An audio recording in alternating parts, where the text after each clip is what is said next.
विद्यार्थी मित्रांनो, आपण मागणीची लवचिकता या प्रकरणाचा अभ्यास करत आहोत.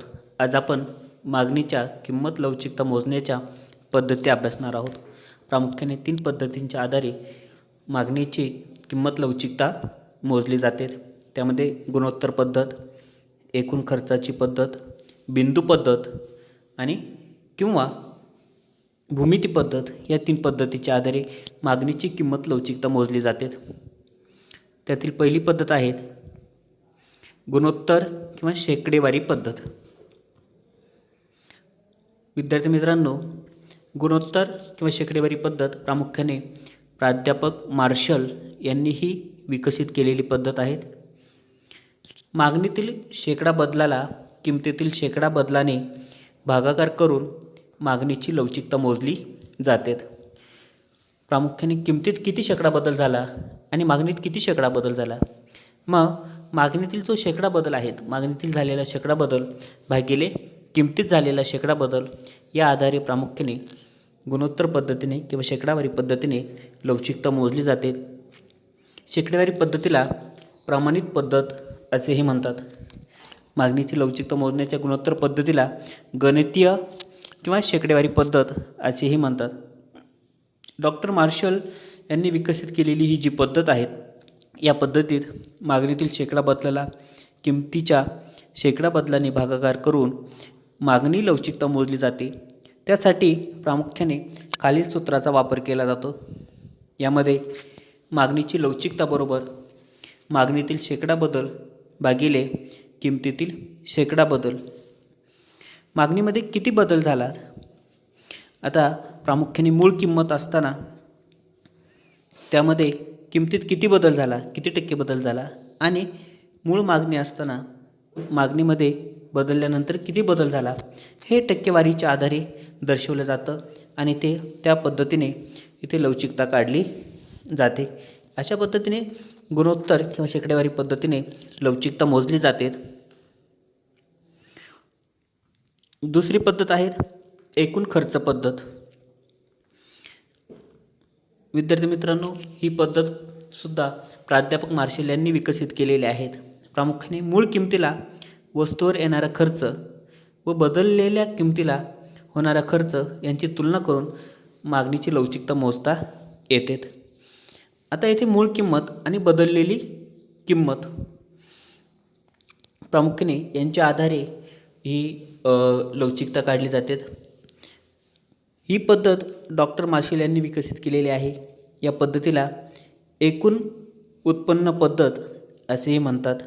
या पद्धतीत एकूण खर्चातील बदलाच्या साहाय्याने मागणीची लवचिकता मोजली जाते. मूळ किमतीला वस्तूवर होणारा एकूण खर्च व बदललेल्या किमतीला होणारा एकूण खर्च यांची तुलना करून मागणीची लवचिकता मोजता येते. प्रामुख्याने किमतीत बदल होऊन ही एकूण खर्च जेव्हा बदलत नाहीत, बऱ्याच वेळा किमतीमध्ये बदल होतो, किंमत वाढते किंवा किंमत कमी होते, परंतु जो एकूण खर्च आहेत हा एकूण खर्च जेव्हा बदलत नाही तेव्हा मागणी एकक लवचिक असते. जेव्हा किमतीत बदल झाल्यानंतर मागणीत बदल होतो, परंतु एकूण खर्चा आधीच्या खर्चापेक्षा जास्त असतो. कधीकधी किमतीत बदल होतो, किमतीत बदल झाल्यामुळे मागणीत बदल होतो आणि त्यामुळे एकूण खर्चातही बदल होतो आणि हा एकूण खर्च आधीच्या खर्चापेक्षा जेव्हा जास्त असतो, आपण जो आधी खर्च केलेला करत असतो त्यापेक्षा जेव्हा जास्त असतो, तेव्हा मागणीची जी लवचिकता आहे ही एकापेक्षा जास्त असते आणि एकूण खर्च जेव्हा मूळ खर्चापेक्षा कमी असतो तेव्हा मागणी एकापेक्षा कमी असते. म्हणजे किमतीत जेव्हा बदल होतो आणि किमतीत बदल झाल्यानंतर मागणीमध्येही बदल होतो आणि प्रामुख्याने एकूण खर्च जो आहे हा एकूण खर्च पूर्वीपेक्षा कमी होत असतो.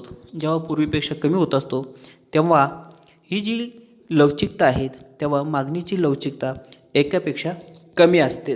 हे सर्वसाधारणपणे आपण एक कोष्टकाच्या आधारे अभ्यासणार आहोत.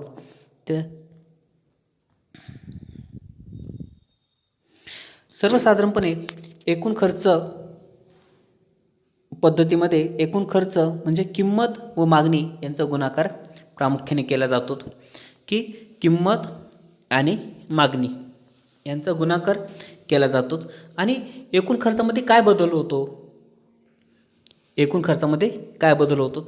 मग किंमत आणि मागणी यांचा गुणाकार करत असताना प्रामुख्याने मूळ किंमत आणि मूळ मागणी यांचा गुणाकार केला जातो.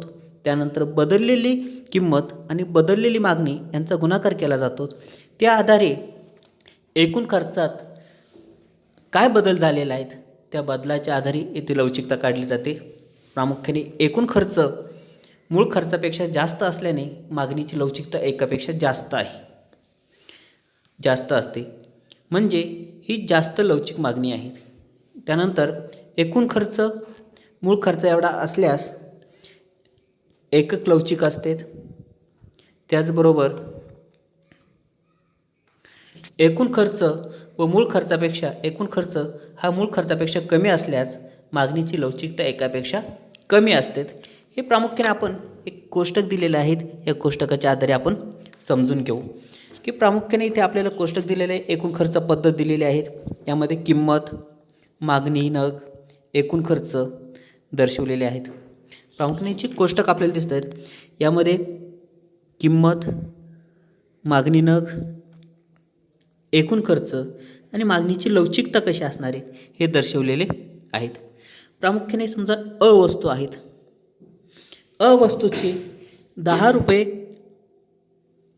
किंमत असताना 6 नगांची मागणी होती. 10 रुपये किंमत असताना 6 नगांची मागणी होत होती. आता 6 नगांची मागणी केल्यामुळे एकूण खर्च हा 60 रुपये होता. एकूण खर्च हा किती होता? 60 रुपये होतात. ही मूळ किंमत आहेत आणि ही मूळ मागणी आहेत. त्यावरती होणारा वरती होणारा एकूण खर्च हा 60 रुपये आहेत. किंमत बदलली, किंमत 20 रुपये झाली. 20 रुपये किंमत झाल्यामुळे किंमत वाढल्यामुळे मागणी कमी झालेली. मागणी ही 5 इतकी झालेली आहेत. मागणी कमी झाली आहेत, परंतु जो एकूण खर्च आहेत हा एकूण खर्च जर आपण बघितला तर तो 100 रुपये झालेला आहे. एकूण खर्च किती झालेला आहे? 100 रुपये झालेला आहेत. आता इथे जर एक विचार केला तर एकूण खर्चामध्ये जो एकूण मूळ खर्च होता तो 60 रुपये होतात आणि बदललेला जो खर्च आहे, किंमत बदलल्यामुळे जो बदललेला खर्च आहे तो 100 रुपये आहेत. म्हणजे मूळ खर्च आणि बदललेला एकूण खर्च यांची जर तुलना केली तर ती कशी आहेत? नक्कीच एकापेक्षा जास्त आहेत. ती जर तुलना केली तर ती कशी आहे? एकापेक्षा जास्त आहेत. म्हणून येथे मागणीची लवचिकता ही एकापेक्षा जास्त असलेली आपल्याला दिसून येते. त्यानंतर या वस्तूच्या बाबतीत आपण बघू. या वस्तूची मूळ किंमत 30 रुपये आहेत. 30 रुपये किंमत असताना 4 नगांची मागणी केली जाते आणि या वस्तूवरती 120 रुपये एकूण खर्च केला जातो. तर किमतीमध्ये बदल झाला, किंमत वाढली, 40 रुपये इतकी किंमत झाली. 3 नगांची मागणी केली गेली कारण किंमत वाढल्यामुळे मागणी कमी झालेली आहे आणि या वस्तूवरती 120 रुपये खर्च केला जातो. आता मूळ किंमत असताना 30 रुपये किंमत असताना 120 रुपये खर्च होता. 40 रुपये किंमत असताना ही 120 रुपये खर्च आहेत. म्हणजेच येथे मूळ खर्च जो खर्च आहेत, मूळ किमतीला होणारा खर्च आणि बदललेल्या किमतीला होणारा खर्च हा समान आहेत. यात काहीच बदल होत नाहीत. मूळ खर्च आणि बदललेल्या किमतीला होणारा खर्च हा समान आहेत. यात काहीच बदल होत नाहीत. म्हणून इथे असलेली जी लवचिकता आहेत, मागणीची लवचिकता आहे ती एकक आहेत. ती कशी आहेत? एक आहे किंवा एकक आहेत. यास एकक लवचिक मागणी असे म्हणतात. त्यानंतर ही वस्तू आहेत. या वस्तूच्या बाबतीत आपण बघू. मूळ किंमत 50 रुपये आहेत. 50 रुपये किंमत असताना 2 नगांची मागणी केलेली आहे आणि या वस्तूवरती 100 रुपये इतका खर्च होत होता. 100 रुपये खर्च होत होता. आता किंमत वाढली, 60 रुपये झाली. किंमत वाढल्यामुळे मागणी कमी झाली, एका नगाची मागणी केली गेली आणि ई वस्तूवरती खर्च हा 60 रुपये झालेला आहे. ई वस्तूवरती जो खर्च होतो आहे हा किती झालेला आहे? 60 रुपये झालेला आहे. आता मूळ किमतीला ई वस्तूवरती 100 रुपये खर्च होत होता आणि बदलत्या किमतीला ई वस्तूवरती 60 रुपये खर्च होत होता. या आधारे जर आपण लवचिकता बघितली तर ती एकापेक्षा कमी असलेली आपल्याला दिसून येते. यावरती होणारी जी लवचिकता आहे ही लवचिकता एकापेक्षा कमी असलेली आपल्याला दिसून येते. अशा पद्धतीने आपल्याला मागणीची किंमत लवचिकता मोजण्याची ही जी एकूण खर्चाची पद्धत आहे ही एकूण खर्चाची पद्धत समजून घेता येईल. ही प्रामुख्याने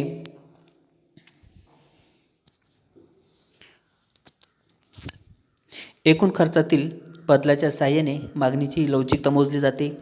मूळ किमतीला वस्तूवर होणारा एकूण खर्च व बदललेल्या किमतीला होणारा एकूण खर्च यांची तुलना करून मागणीची लवचिकता प्रामुख्याने मोजली जाते. त्यानंतर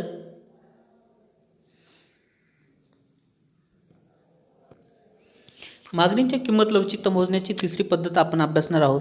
ती म्हणजे बिंदू पद्धत किंवा भूमिती पद्धत. विद्यार्थी मित्रांनो, गुणोत्तर पद्धत किंवा खर्च पद्धत आपण अभ्यासली. या पद्धतीमध्ये मागणी वक्राच्या एखाद्या बिंदूवर मागणीची लवचिकता मोजू शकत नाहीत, म्हणून डॉक्टर मार्शल यांनी आणखी एक पद्धत विकसित केली आहे, तिला बिंदू पद्धत म्हणतात. या पद्धतीत प्रामुख्याने मागणी वक्राच्या साहाय्याने एखाद्या बिंदूवरती आपण लवचिकता मोजू शकतो. प्रामुख्याने ही जी लवचिकता आहेत, बिंदूची जी मागणी लवचिकता आहेत, हे प्रामुख्याने मागणी वक्रावरील बिंदूपासूनचे खालचे अंतर भागिले मागणी वक्रावरील बिंदूपासूनचे वरचे अंतर या सूत्राच्या साहाय्याने ही लवचिकता मोजली जाते. की जो वक्र दर्शवलेला आहे त्या वक्रावरती मागणी वक्र दर्शवला जातो. या मागणी वक्रावरती प्रामुख्याने बिंदूपासूनचे खालचे अंतर भागिले बिंदूपासूनचे वरचे अंतर या आधारे लवचिकता मोजली जाते. त्यामध्ये 2 प्रकारांचा आपण अभ्यास करणार आहोत. त्यातला पहिला आहे रेषीय मागणी वक्र. जेव्हा मागणी वक्र हा रेषीय किंवा सरळ रेषा असतो तेव्हा हा मागणी वक्र या अक्षावर म बिंदूपर्यंत आणि क्ष अक्षावर म बिंदूपर्यंत वाढविता येतो आणि मागणीची किंमत लवचिकता क्ष अक्षावर 0 आणि या अक्षावर अनंत लवचिक असते. विद्यार्थी मित्रांनो, आपण मागणीच्या लवचिकतेचा अभ्यास केलेला आहे. आपण हे आकृतीच्या सहाय्याने बघू. सर्वसाधारणपणे येथे आपल्याला मागणी वक्र दर्शवलेला आहेत आणि मागणी वक्र दर्शवलेला असताना येथे प्रामुख्याने मागणी वक्र डावीकडून उजवीकडे खालच्या दिशेने येत असतो हे आपल्याला माहिती आहे. परंतु हा मागणी वक्र आहे, हा मागणी वक्र प्रामुख्याने य बिंदूपर्यंत वाढवला जातो आणि इकडे क्ष बिंदूपर्यंत वाढवला जातो. म्हणजे या अक्षाला छेदेल आणि क्ष अक्षाला छेदेल इथपर्यंत वाढवला जातो. मागणी वक्र या अक्षाला जिथे छेदतो, मागणी वक्र या अक्षाला जिथे छेदतो तो आपण क बिंदू मानतो, तो आपण क बिंदू मानतो. आणि मागणी वक्र या अक्षाला जिथे छेदतो तेथील लवचिकता ही अनंत असते. तेथील लवचिकता ही कशी असते? अनंत असते. आणि मागणी वक्र क्ष अक्षाला जिथे छेदतो, मागणी वक्र क्ष अक्षाला जिथे छेदतो, क्ष अक्षाला असणारी जी लवचिकता आहे ही लवचिकता 0 असते. क्ष अक्षाला जिथे मागणी वक्र छेदतो तेथील लवचिकता ही किती कशी असते?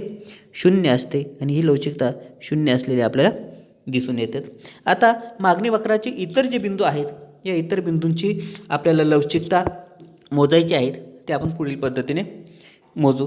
सर्वसाधारणपणे जो मागणी वक्र आहेत या मागणी वक्राच्या आधारे मागणी वक्रावरती जे बिंदू दिलेले आहेत त्या बिंदूंची आपल्याला लवचिकता मोजायची आहे. आणि ही लवचिकता मोजत असताना प्रामुख्याने आपण जे सूत्र वापरतो ते सूत्र म्हणजे बिंदूची मागणी लवचिकता बरोबर मागणी वक्रावरील बिंदूपासूनचे खालचे अंतर भागिले मागणी वक्रावरील बिंदूपासूनचे वरचे अंतर या आधारे आपण मागणीची लवचिकता, या सूत्राच्या आधारे मागणीची लवचिकता मोजत असतो.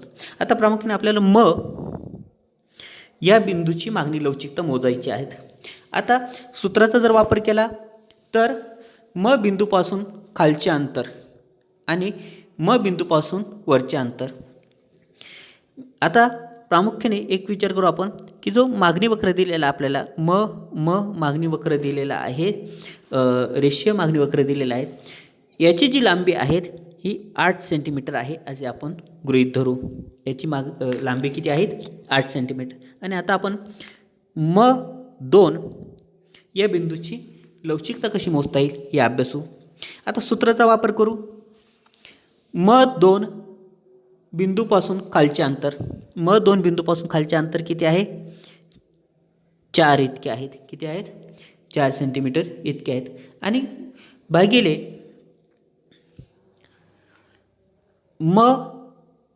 2 बिंदूपासूनचे वरचे अंतर, 2 बिंदूपासूनचे वरचे अंतर किती आहेत? 4 इतके आहेत. किती आहेत? 4 इतके. तर याची जी लवचिकता आहे ही किती येईल? 1 येईल. याची लवचिकता किती येईल? 1 येईल.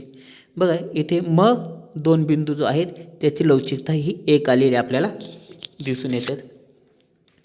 त्यानंतर आपल्याला 1 या बिंदूची लवचिकता मोजायची आहे. आता 1 बिंदूची लवचिकता मोजत असताना आपण सूत्राचा वापर करू. 1 बिंदूपासूनचे खालचे अंतर हे 6 आहेत. 1 बिंदूपासूनचे खालचे अंतर किती आहेत? 6 आहे. भागिले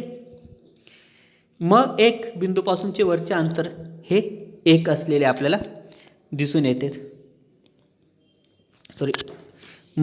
1 बिंदूपासूनचे वरचे जे अंतर आहेत हे आपल्याला 2 असलेले दिसून येतात. तर याची जी लवचिकता आहे ही लवचिकता आपल्याला 3 आलेली आपल्याला दिसून येतात. म्हणजे खालील अंतर हे वरील अंतरापेक्षा कसे आहेत? जास्त आहेत. आणि 1 या बिंदूची जी लवचिकता आहे ही 1 बिंदूची लवचिकता ही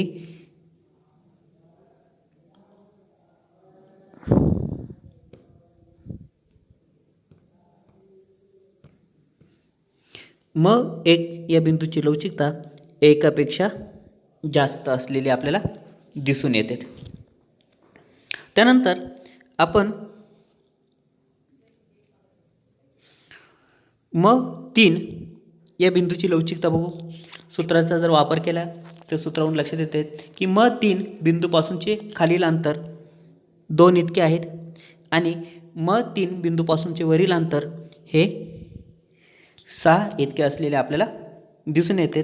आणि याची जी लवचिकता आहे ही लवचिकता आपल्याला 0.33 म्हणजे एकापेक्षा कमी असलेली दिसून येते.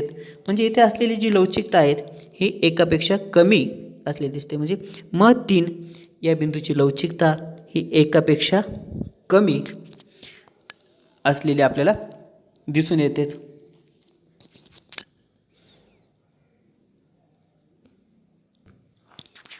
त्यानंतर विद्यार्थी मित्रांनो याचा दुसरा प्रकार आपण अभ्यासणार आहोत, अरेखीय मागणी वक्र. अरेखीय मागणी वक्र प्रामुख्याने मागणीची किंमत लवचिकता बरोबर स्पर्श रेषेवरील बिंदूपासूनचे खालचे अंतर भागिले स्पर्श रेषेवरील बिंदूपासूनचे वरचे अंतर या सूत्राच्या सहाय्याने काढली जाते किंवा ती आपल्याला काढता येते. अरेखीय मागणी वक्र, जेव्हा मागणी वक्र हा अरेखीय स्वरूपाचा असतो तेव्हा मागणीची किंमत लवचिकता मोजण्यासाठी दिलेल्या बिंदूला स्पर्श करणारी क ब ही स्पर्शरेषा काढावी लागते आणि ही रेषा स्पर्शरेषा या अक्षावर क बिंदूला स्पर्शरेषा काढावी लागते आणि ही स्पर्शरेषा य अक्षावर क बिंदूला आणि क्ष अक्षावर ब बिंदूला स्पर्श करत असते. प्रामुख्याने आपण आकृतीच्या सहाय्याने बघू की प्रामुख्याने येथे स्पर्शरेषा काढलेली आहेत आणि या स्पर्शरेषेच्या जी स्पर्शरेषा काढलेली आहे या स्पर्शरेषेच्या आधारे प्रामुख्याने लवचिकता मोजली जाते. यामध्ये असलेली जी लवचिकता आहेत ही प्रामुख्याने जर स ब ही एकक लवचिक मागणी असलेली आपल्याला दिसून येते. त्याचबरोबर अधिक लवचिक मागणी आणि कमी लवचिक मागणी अशा स्वरूपाने आपण अरेषीय मागणी वक्राच्या सहाय्याने सुद्धा मागणीची जी किंमत लवचिकता आहे ती मोजू शकतो.